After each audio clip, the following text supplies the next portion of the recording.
এখন কটা বাজে বলো তো? এখন বাজে ভোর 4টে। আর আমি এই সময় তো কোনোদিনই উঠি না, কারণ আজ মহালয়া, আজ যাব গঙ্গায়।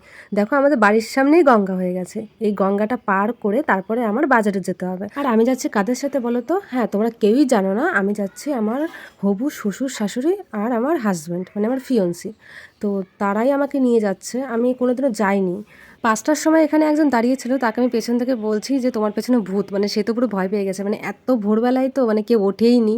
তো সে ভয় পেয়ে গেছে, তাই নিয়ে একটু হাসাহাসি করছিলাম। তারপরে এখন যাচ্ছি আমি বাজারের দিকে, মানে আমাদের বাড়ির সামনে যে গঙ্গা, সে গঙ্গা পার করে এই যে বাজার, তো বাজারের দিকে যাচ্ছি। তারপরে গাড়িতে তো বসেছি, তারপরে দেখলাম যে খুব মেঘ করছে, মানে অতিরিক্ত মেঘ। আর মনটা খুব খারাপ হয়ে গেছিলো যে এত মেঘ করলে হয় নাকি মহালয়ের দিন। তারপর বৃষ্টিও হয়েছিল খুব। আর এখন আমি পুরো জায়গা মতন চলে এসেছি নবদ্বীপ ঘাটে।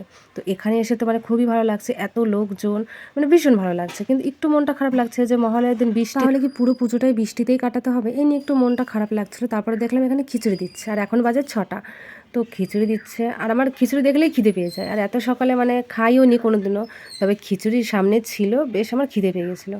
তারপর আমি আর আমার ফিয়ন্সি দুজনে এখানে খিচুড়ি খাচ্ছি, আর আমার শ্বশুর শাশুড়ি তারা গেছে চান করতে। তো আমাদের জন্য তো খিচুড়ি খাচ্ছি এখানে। আর এখান থেকে আমি একটু মানে লঙ্কা ডলে নিয়ে তারপরে খাচ্ছি, মানে লঙ্কা আমার বেশ ভালোই লাগে, ঝাল টাল। তো আমার ফিয়ন্সি তো দেখে ভয় পেয়ে গেছে, কারণ সে লঙ্কা টঙ্কা খায় না, তো সেই জন্যে। আর এখানে নারকেল দিয়ে করেছিল তো খিচুড়িটা, মানে দারুণ ছিল। আর আমি একবারটিই খেয়েছি, বেশি খাইনি। তারপরে চারিপাশটা তোমাদের ঘুরিয়ে দেখাচ্ছি, দেখো।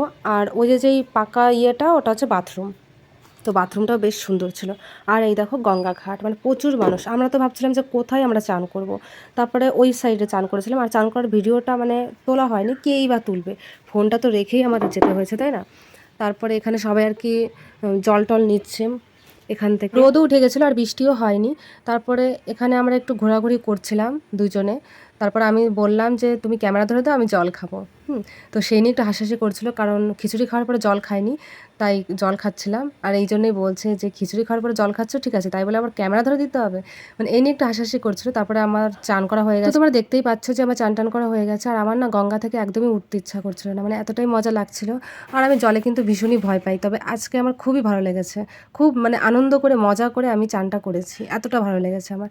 তারপরে বাথরুম থেকে ড্রেসটাও চেঞ্জ করে নিয়েছি, তো ড্রেস নিয়ে এসেছিলাম অবশ্য, তো চেঞ্জ করে নিয়েছি। এখন আমরা বাড়ির দিকে যাব, তবে তার আগে আমরা কিছু খাওয়া দাওয়া করবো, তারপরে বাড়ির দিকে যাব। তো খাওয়া দাওয়ার ভিডিওটা নিইনি, মানে একটু কেমনই লাগছিলো ভিডিওটা করতে। তারপরে তো আমরা রওনা দিয়ে দিয়েছি বাড়ি আসার জন্য। তারপরে একটা ব্রিজের এখানে এসে দাঁড়ালাম, ওই যে মায়াপুরের মন্দিরটা তোমরা কি দেখতে পাচ্ছ? দেখলে কমেন্ট করে জানিও। টাটা।